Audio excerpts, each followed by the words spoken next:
അക്ഷരം പഠിപ്പിച്ചതിന് തടവിലാക്കിയെന്ന് പറയാൻ പ്രയാസമുള്ളതുകൊണ്ടാകാം കേട്ടാൽ ചോര തിളയ്ക്കുന്നൊരു വാക്കിൻ്റെ മറവിൽ അവരെ ആൾക്കൂട്ട വിചാരണ ചെയ്തത്. മതപരിവർത്തനം. വയറൊട്ടിയ മനുഷ്യൻ അന്നം കൊടുത്തതുകൊണ്ട് തുറങ്കിലടച്ചു എന്ന് പറയാൻ ബുദ്ധിമുട്ടുള്ളതുകൊണ്ടാകാം നട്ടൽ കിളിർക്കാത്തൊരു നുണയുടെ മറവിൽ അവർക്ക് നേരെ ആക്രോശിച്ചത്. മനുഷ്യക്കടത്ത്.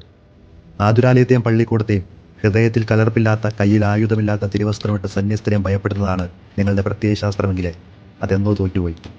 ഗ്രഹാം സ്റ്റെയിനെ കാറിലിട്ട് ചുട്ടുവന്നതിനും ഫാദർ സ്റ്റാൻസാമിയെ തുറങ്കിലടച്ചു വന്നതിനും രണ്ട് പക്ഷമുള്ള ഈ നാട്ടിൽ 2% മാത്രമുള്ള ക്രൈസ്തവർക്ക് നീതി കെട്ടാൻ മെത്രാന്മാർ യാചിക്കേണ്ടി വരുന്നത് ഈ നാടിൻ്റെ പരാജയമാണ്. നമസ്കാരം. ഛത്തീസ്ഗഡിലെ ദുർഗായിൽ ASMI കോൺഗ്രിഗേഷനിലെ 2 സിസ്റ്റേഴ്സിനെ മനുഷ്യക്കടത്തുമായി മതപരിവർത്തനവുമായി ബന്ധപ്പെട്ട് അറസ്റ്റ് ചെയ്ത വിഷയത്തെക്കുറിച്ച് പ്രതികരിക്കുവാനായിട്ട് ആഗ്രഹിക്കുകയാണ്. സ്നേഹമുള്ളവരെ, ഇന്ത്യ മതേതരത്വ രാജ്യമാണ്. ഓരോ പൗരനും അവൻ്റെ മതം പ്രകടിപ്പിക്കുവാനും മതവിശ്വാസം പ്രചരിപ്പിക്കാനുള്ള അവകാശമുണ്ട്. അവൻ്റെ അഭിപ്രായങ്ങൾ പ്രകടിപ്പിക്കുവാനുള്ള അവകാശമുണ്ട്. ഇവിടെ സിസ്റ്റേഴ്സിനെ നിർബന്ധമായി സംഘപരിവാർ പ്രവർത്തകർ, ബജരംഗദൾ പ്രവർത്തകർ അറസ്റ്റ് ചെയ്യുവാൻ പോലീസിനെ പ്രേരിപ്പിച്ചുകൊണ്ട് അവിടെ നിന്ന് കടത്തിക്കൊണ്ടുപോകുന്നു. ശരിക്കും ഇവിടെ ആരാണ് മനുഷ്യക്കടത്ത് നടത്തിയത്? നിരാലംബരായ 2 സിസ്റ്റേഴ്സ് അവരുടെ വിശ്വാസത്തെ മുറുകെ പിടിച്ചുകൊണ്ട് ക്രിസ്തുവിൽ ആഴപ്പെട്ടുകൊണ്ട് പ്രേക്ഷിത പ്രവർത്തനം നടത്തുന്ന 2 സിസ്റ്റേഴ്സ്, പാവങ്ങൾക്കും അശരണർക്കും ആശ്വാസമായി ഛത്തീസ്ഗഡിൽ പ്രവർത്തിക്കുന്ന 2 സിസ്റ്റേഴ്സ്. സ്നേഹമുള്ളവരെ, ഈ സാഹചര്യത്തിൽ ഈ അറസ്റ്റിനെതിരെ പ്രതികരിക്കുവാൻ എനിക്കും നിങ്ങൾക്കുമൊക്കെ അവകാശമുണ്ട്, അധികാരമുണ്ട്. കാരണം മനുഷ്യൻ്റെ മൗലിക മൂല്യങ്ങളെ, മനുഷ്യൻ്റെ ഭരണഘടനാപരമായ അവകാശങ്ങളെ ഖനിക്കുന്ന ഇത്തരം പ്രവൃത്തികളെ നാം ഒന്നു ചേർന്ന് പ്രതിഷേധിക്കുകയും പ്രതികരിക്കുകയും ചെയ്യണം. കാരണം ഇത് നാളെ എനിക്കും നിങ്ങൾക്ക് സംഭവിക്കാം.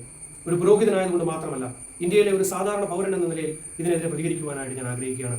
ഭരണഘടനയുടെ അവകാശങ്ങളും അധികാരങ്ങളും ഓരോ പൗരനും സ്വന്തമാണ് എന്ന് നാം ഒക്കെ ചിന്തിക്കുന്നുണ്ടെങ്കിൽ ഈ ഭരണത്തിലിരിക്കുന്നവർ ഇത് ജനങ്ങൾക്ക് നൽകണമെന്ന്, ഇത് ജനങ്ങൾക്ക് ലഭിക്കുന്നുണ്ട് എന്ന് ഉറപ്പുവരുത്തുവാനുള്ള പൂർണ്ണമായ ബോധ്യം അവർക്കുണ്ടാകണം.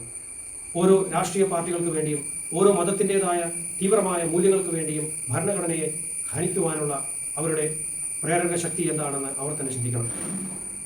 സഭയുടെ അധികാരികളോട് ഒരു വാക്ക്. വിശ്വാസ സമൂഹത്തിൻ്റെ നന്മയ്ക്കും ഉന്നമനത്തിനും വേണ്ടി പ്രവർത്തിക്കേണ്ട നിങ്ങളൊക്കെ ഇന്ന് ഈ സാഹചര്യത്തിൽ ഒറ്റക്കെട്ടായി നിന്നുകൊണ്ട് ഈ ഒരു സംഭവത്തിന് എതിരെ പ്രതികരിക്കണമെന്ന് വിനീതമായി അഭ്യർത്ഥിക്കുകയാണ്. 1-2 ഇടങ്ങളിൽ കണ്ട പ്രതികരണം മാത്രം പോരാ.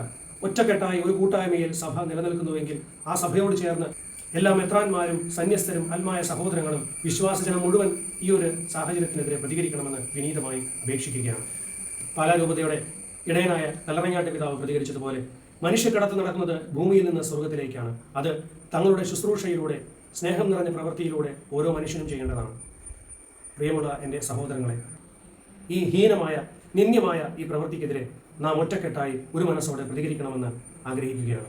ദൈവം അനുഗ്രഹിക്കട്ടെ.